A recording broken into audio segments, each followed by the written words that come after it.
శ్రీ గురుభ్యో నమః. డాక్టర్ చెరువు సత్యనారాయణ శాస్త్రి గారి చల్లా వెంకటి సుబ్బలక్ష్మి శతకంలో 5వ భాగం అంటే 41వ పద్యం నుంచి 50వ పద్యం వరకు ఈరోజు చూద్దాం.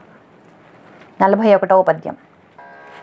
మల్లీ తీగలు సాగి మొగ్గ తొడిగెన్ మల్లెంటులెన్నాళ్ళకో, మళ్ళీ హాయిగా పాట పాడుకునే కొమ్మల్పైన కోయిల్లు, నాదిల్లే మోడై మూగపోయినది ఏదీ తోచదేయాల్తికిన్, చల్లా వెంకటి సుబ్బలక్ష్మి బతుకేలా నీవు లేకుండినన్. నీ విరహంలో ఏం చేయాలో ఏమీ తోచట్లేదు అని బాధపడుతున్నారు ఈ పద్యంలో. 42వ పద్యం.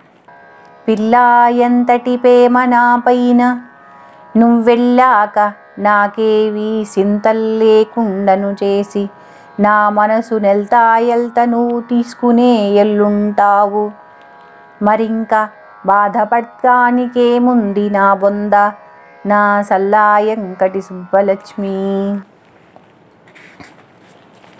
43వ పద్యం. కల్లా కాదు కలైన కాదు నిజమా గమ్మత్తుగా, ఎన్ని జన్మల్లో పుణ్యము యాసమేసుకొని నీలా వచ్చినట్లుంది, నిల్వెల్లా జాలిగలట్టి దేవత వరాలిస్తానికొచ్చిందిలే.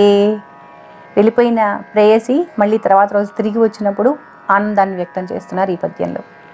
కల్లా కాదు కలైన కాదు నిజమా గమ్మత్తుగా, ఎన్ని జన్మల్లో పుణ్యము యాసమేసుకొని నీలా వచ్చినట్టుంది, నిల్వెల్లా జాలిగలట్టి దేవత వరాలిస్తానికొచ్చిందిలే, చల్లా వెంకటి సుబ్బలక్ష్మి.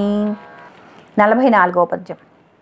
కళ్ళల్లో దిగులేంటి ఆ కలవరే కంజారు, ఓ మంచు చుక్కల్లే కాటుక నీటి బొట్టు, పసిదాన్లా బేలవైపోతే ఇంకెల్లాగే, ఎవరైనా ఏమైనా అంటే నేను ఉత్కేస్తనే, చల్లా వెంకటి సుబ్బలక్ష్మి. 45వ పద్యం.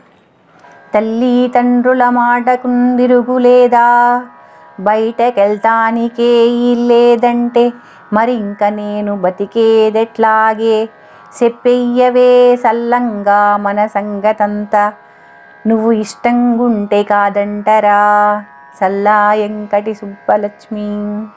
మన సంగతి ఇంట్లో తెలిసిపోయింది, తల్లిదండ్రులు నన్ను కోపడుతున్నారు అని చెప్తే మన సంగతి చెప్పే ఇంట్లో తల్లిదండ్రులకి అని ఆమెను అనునయిస్తున్నారు ఈ పద్యంలో. 46వ పద్యం. కల్లా కాపటి కంబులేని అనురాగంతో ఎదురుచూస్తా, కల్వల్లా పద్మము శాతకాలును సెకోరాల్ చక్రవాకాల్లా, ఎన్నాళ్ళైనా సరే గుండె కోవెలను పేణం దీపమై ఎల్గగా, చల్లా వెంకటి సుబ్బలక్ష్మి. నువ్వు ఎంత సమయం తీసుకున్నా సరే ఆ చక్రవాక పక్షుల్లా చకోర పక్షుల్లా శాతకాల్లాగా నీ కోసం నేను ఎదురు చూస్తూనే ఉంటాను అంటున్నారు ఈ పద్యంలో. గుండె కోవెలను పేణం దీపమై ఎల్గగా, నీ గుండె అనే కోవెల్లో నా ప్రాణమే దీపమై వెలిగేటట్లుగా. ఇక్కడ ఈ పద్యంలో మరొక విశేషం ఏమిటంటే, కవి సమయాలు అని కొన్ని ఉంటాయి.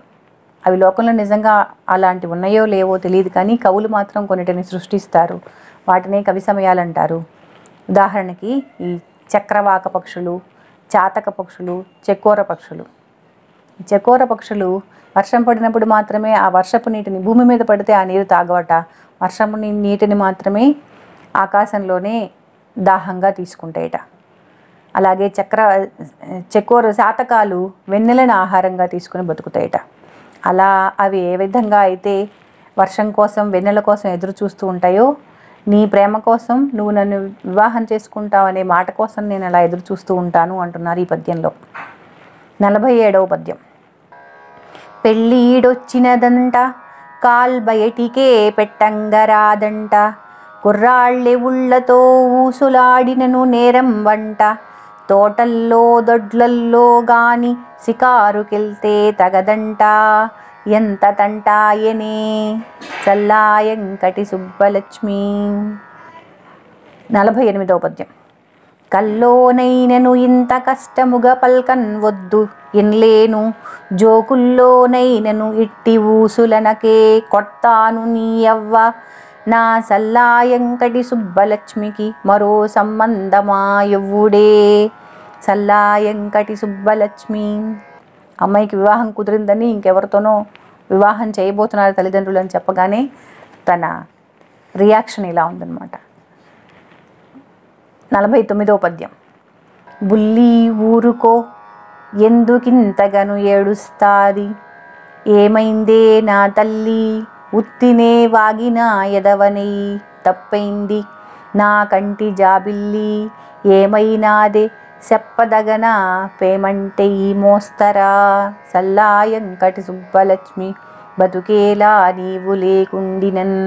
గట్టిగా మాట్లాడినందుకు అమ్మాయి బాధపడుతుంటే ఏడుస్తుంటే ఓదారుస్తున్నారు ఈ పద్యంలో. 50వ పద్యం.